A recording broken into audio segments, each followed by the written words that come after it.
Some vegan activists protesting gas-powered cars prevented me from seeing my mom on her deathbed by blocking the road, but I accelerated and went right through them. This happened a few hours ago, but I decided to post in this sub because I'm still furious and just need to vent. My mom was in the hospital. She'd been sick for a while, but I thought I had more time. Then I got the call. The doctor said, "You need to come now. Not in an hour, not later tonight, now." I didn't even think. Grabbed my keys, ran to my car. The hospital was about 15 minutes away, but I was already thinking about how to do it in 10. I didn't care about speed limits, I didn't care about anything, I just needed to get there. Then I saw them. At first, I thought it was traffic, maybe an accident up ahead, but as I got closer, I realized it wasn't. It was a protest. A bunch of people had chained themselves across the entire intersection. They had banners, signs, the whole setup like it was some kind of festival. There was even a dude dressed as a cow rolling around on the pavement, yelling about gas-guzzling murder machines. It was a protest against gas-powered cars. I honked my horn, hard. Nothing. I rolled down the window and yelled that I needed to get through. Some guy at the front, with a real know-it-all attitude, let's call him Theo, stepped forward like he was in charge. "Sorry, but the planet comes first." I told him my mom was dying. At first, I wasn't even angry, just desperate. I begged them to let me through. They laughed. One of them, some girl with a bullhorn, started lecturing us. "We all have to make sacrifices. Climate change is bigger than your personal problems." Another guy pointed at my car and said, "If you really cared about your family, you wouldn't be driving a gas guzzler." I lost track of time arguing with them. It felt like forever. People behind me were honking, yelling, getting out of their cars. Some guy in a pickup truck was screaming at them to move. Nothing worked. Then my phone rang again. I grabbed it immediately, thinking maybe it was an update on my mom. It was my sister, she was already at the hospital. "Where are you? Mom's asking for you." I could barely hear her with all the noise. I pleaded with them, told them my mom was asking for me, that I needed to see her before it was too late. They still refused. One guy even said, "Not only does he like to pollute, but he's also a liar who thinks we'll fall for it." I snapped. I wasn't thinking. I just floored it. Chains broke, signs went flying, and people scrambled out of the way, screaming. Someone threw a bucket of fake blood at my windshield. Another guy tried to rip off my side mirror. I didn't care, I didn't stop. By the time I got to the hospital parking lot, I was shaking. I ran inside so fast I almost tripped over myself. I didn't care if I looked like a lunatic, I just needed to get to her room. I ran down the hall, turned the last corner, and froze. The nurse was standing outside the door. Her face said it all, I didn't even have to ask. I was minutes too late. My sister was inside, crying. My mom had been holding on, waiting for me. She was asking for me. And I wasn't there, because a bunch of idiots, dressed as a cow, thought their stupid protest was more important than a son saying goodbye to his mother. I don't know what to do with the rage I feel. If I had just gone through sooner, if I had ignored them sooner, if I had gotten there minutes earlier, she would have seen me. But I was stuck in traffic, begging a bunch of morons to let me through. Edit, *. Thanks to everyone who wrote to me. I've been reading the comments and I appreciate the support.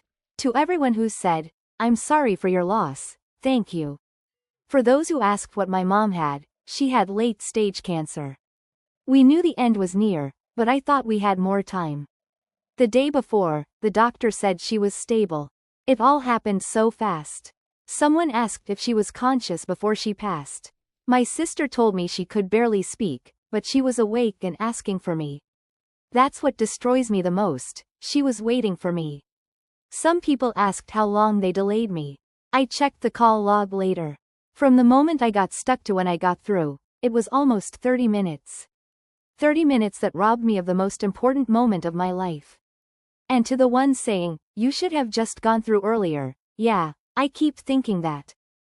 If I just ignored them from the beginning, if I hadn't wasted those minutes begging them to move, I would have made it in time. But I didn't want to hurt anyone, and stupidly, I thought maybe they'd have some human decency. Clearly, I was wrong. Someone asked if the police did anything about it. Nope, absolutely nothing. When I got to the hospital, I was so furious I wanted to call them myself. But my sister begged me not to. We just lost our mother, and she didn't want me to waste time with that. And no, I wasn't the only one stuck in traffic, but a lot of people started turning around and taking another route. That wasn't an option for me, because another route would have meant almost an hour's drive to the hospital. I don't know what I'm going to do now. I feel like I have to do something asterisk, but I have no idea where to start. Update, asterisk. I wasn't planning on updating, but there's something I need to tell you guys, and you've been such a great support group. My sister and I were just trying to deal with everything, making funeral arrangements, calling family, figuring out what came next. I'd completely pushed the protest out of my mind.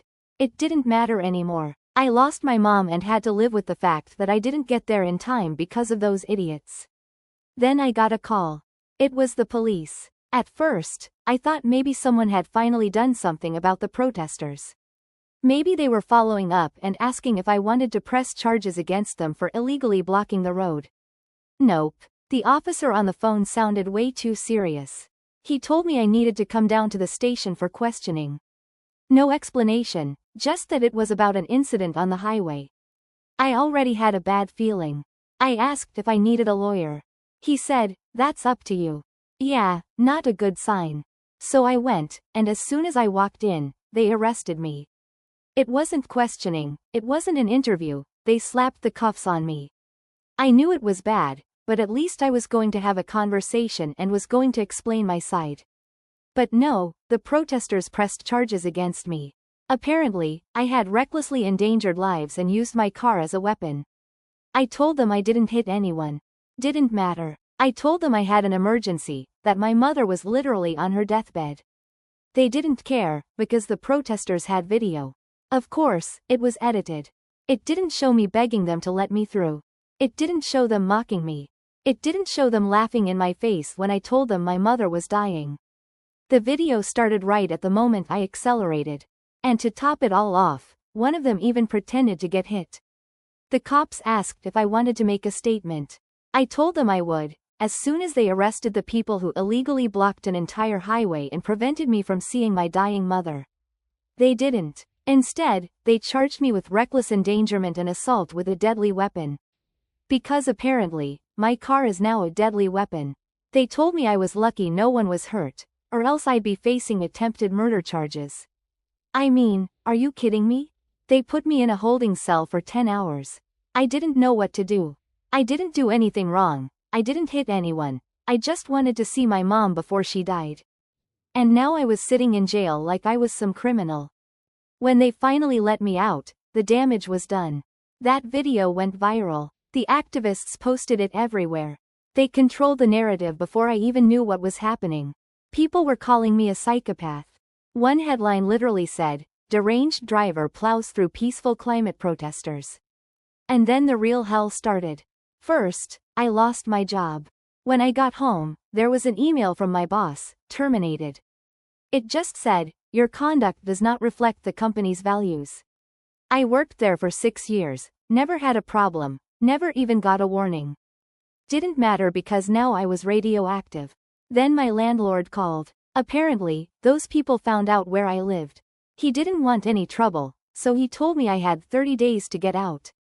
I was literally losing my home because of this. And on top of all that, the death threats. People telling me to kill myself.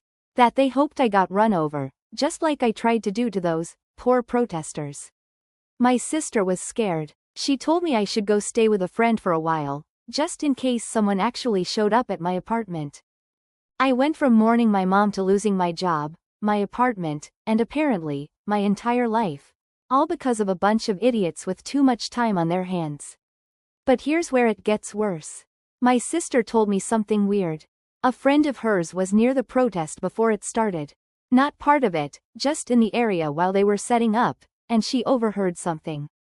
Apparently, it wasn't even a real protest. She heard them talking about getting the perfect shot.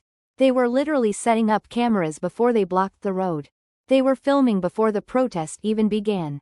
This wasn't about the environment, This wasn't about climate change, it was about going viral.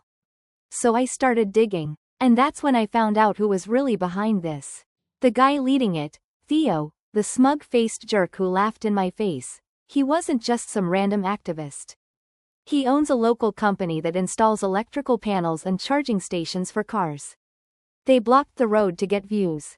And I was the poor sap who got caught in the middle. I don't know what to do now. I have no job, and I have nowhere to live. And the entire internet thinks I'm a monster.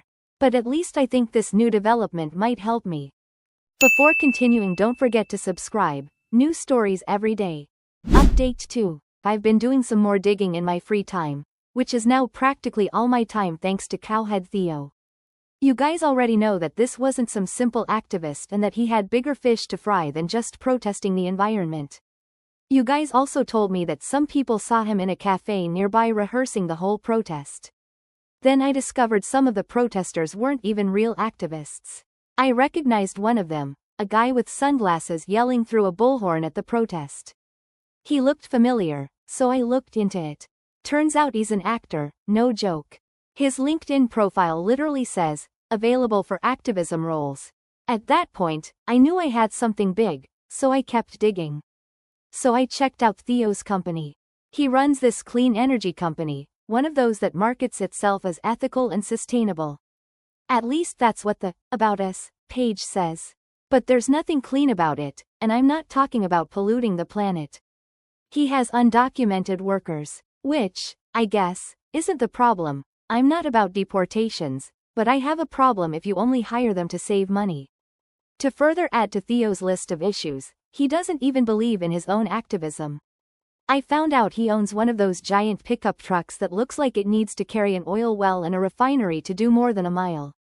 He's shaming me for my gas-powered car while he spends what I use in a year on fuel just to go get coffee.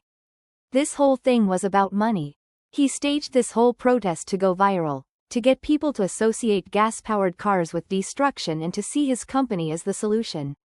And it worked, for a while. Until I leaked everything. I took everything I'd found, made it nice and pretty, and leaked it. Sent it to every journalist, website, and person I could think of. And then I sat back and waited. The same people who were calling me a psychopathic murderer turned on him overnight. Articles started popping up everywhere. People started sharing the leaked footage. Theo tried to do damage control, but it was too late. He went from being this noble protest leader, who stood up to a planet-hating, rage-filled driver, to being a fraud who exploited activism to boost his own business. Some of the protesters flipped on him, too. A couple of them came out publicly and admitted they were paid to be there. They even confirmed that Theo instructed them not to move, no matter what. That's when I realized they needed someone like me. They wanted a driver to get mad. They needed footage of someone losing it. That's why they were laughing when I begged them to let me through. They wanted the situation to escalate, and they got it. However, while Theo's life is now a dumpster fire, mine still isn't great. I'm still living with the consequences of what this jerk did. I'm still out of a job. I'm still looking for a place to live. But at least I'm not alone. Theo's keeping me company. Update 3. I thought things were finally calming down. Theo's business was tanking. People were calling him out as a fraud. And I was just trying to figure out how to rebuild my life after this whole mess. I've been crashing at my sister's place lately, trying to avoid the fallout from the internet mob that had attacked me. And then Theo showed up at my place. It was 2 nights ago, around 10:30 p.m. I was sitting on my sister's couch, scrolling through job postings on my laptop, trying to find something to help me get back on my feet. The last thing I wanted was another reminder of this whole mess. And then my phone started buzzing over and over. It was my neighbor from my old apartment. At first I ignored it, thinking she just wanted to check in. But then she texted me. "There's a guy standing outside your door. He keeps banging on it. He looks furious. Should I call the cops?" I sat up straight immediately. I asked her to describe him, just to be sure. And the moment she said, "Tall, thin guy, wearing a hoodie, pacing back and forth," I knew it was Theo. I told my neighbor to stay inside, turn off the lights, and record everything. She agreed but kept watching him through the peephole. A few minutes later, she sent another message. He's on his phone, looks angry, keeps looking around. I had a bad feeling. I didn't know if he was alone or if he'd brought someone with him. This guy had already destroyed my life, and now he was showing up at my door. Apparently, after pacing for a while, he lost his patience. He started banging on my door like a lunatic, yelling for me to come out. My neighbor caught it all on video. He was screaming things like, "You ruined my life. You don't know who you're messing with. Take that crap down now, or I swear to God." I told her to call the cops, and she did. I wasn't there to see it in person, but my neighbor kept recording. The moment Theo saw those flashing blue and red lights, he freaked out. According to the video, he tried to act normal, literally smoothed down his hoodie, put his hands in his pockets, and backed away like he was just casually hanging out. Then the cops got out of the car and started questioning him. At first, he played dumb. Said he was just trying to have a conversation. But the moment they asked him why he was banging on my door and yelling threats, he started stammering. That's when my neighbor came out and showed them the video. One of the officers took her phone and started playing the recording right in Theo's face. And that's when he knew he was screwed. The cops didn't even hesitate. They busted him right there on the spot. They charged him with harassment and trespassing. And since he already had a bunch of issues, this just made his situation a whole lot worse. When they ran his background check, they found he had a prior restraining order from a former business partner, so this wasn't his first time pulling something like this. The next morning, the cops called me. They told me I could press further charges if I wanted to, since he had been threatening me. I haven't decided yet, but I'm seriously considering it. If Theo's and his company's reputation was already in the toilet, now it's even worse. The only person he should be hiring for any of his services is a tumbleweed. Theo tried to ruin my life, and he ended up ruining his own instead. I don't feel bad for him, and I don't think I ever will. I'm even kind of glad that a jerk like him shot himself in the foot. It doesn't bring my mom back, but it sure screws over a nobody like him. I'll update if anything major happens, but for now, I'll leave it at this. Update 4. Owe it to everyone who has followed this story this far to give you all the scoop on what has happened. At this point I thought Theo was completely done, but apparently he wasn't finished digging his own grave even deeper. He tried to flee the country by driving his monster truck across the border, and he did this within 24 hours of his arrest. He was out on bail and didn't have his passport, so he tried to cross the border in his truck using back roads. Well, the police patrol those roads too, and when they asked him for documentation and ran it through the system, it showed that Theo wasn't allowed to leave the country. This guy has problems because of his stunt against me, which was all orchestrated, the threats, and the illegal employees at his company. At this point, I'm just watching it all crumble as a spectator. I don't have to do anything, he's destroying himself. A few weeks later, I was called to testify at a hearing for the harassment and trespassing charges. His lawyer tried to argue that Theo was just emotionally distraught over the negative media attention and that I had ruined his life, but the judge said that attention was just the product of the questionable publicity stunts he employed. The case lasted 2 days. Theo was found guilty of harassment, trespassing, and violating a restraining order. He was given a 1-year suspended sentence, which means if he screws up again, he's going straight to prison. His company declared bankruptcy a week later. It's a maneuver because some suppliers started suing him over unpaid contracts. In addition to being sued by his partners, because his famous advertising campaign made him lose 90% of sales from 1 week to the next. Which has been maintained ever since, and now you've made him lose a lot of money. Even some real protesters trashed his truck. They scratched it, painted it, and destroyed the tires.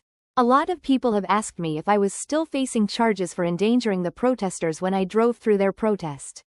Nope. Once Theo was exposed, the prosecutors quietly dropped the case against me. No apology, no statement, it just disappeared. In good news for me, I got a new job. A friend helped me get in a completely different field.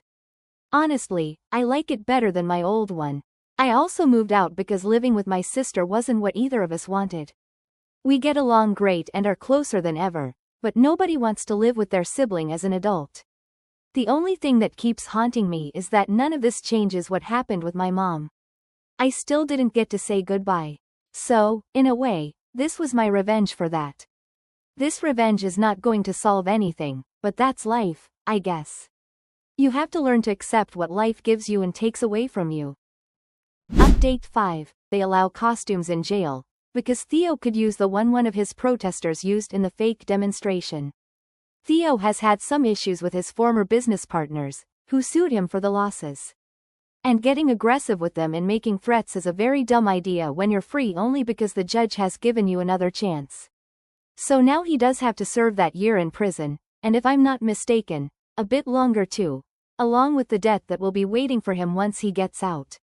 They've seized all his assets, including the truck or what was left of it, but he still owes his former partners money because his brilliant idea ruined them all.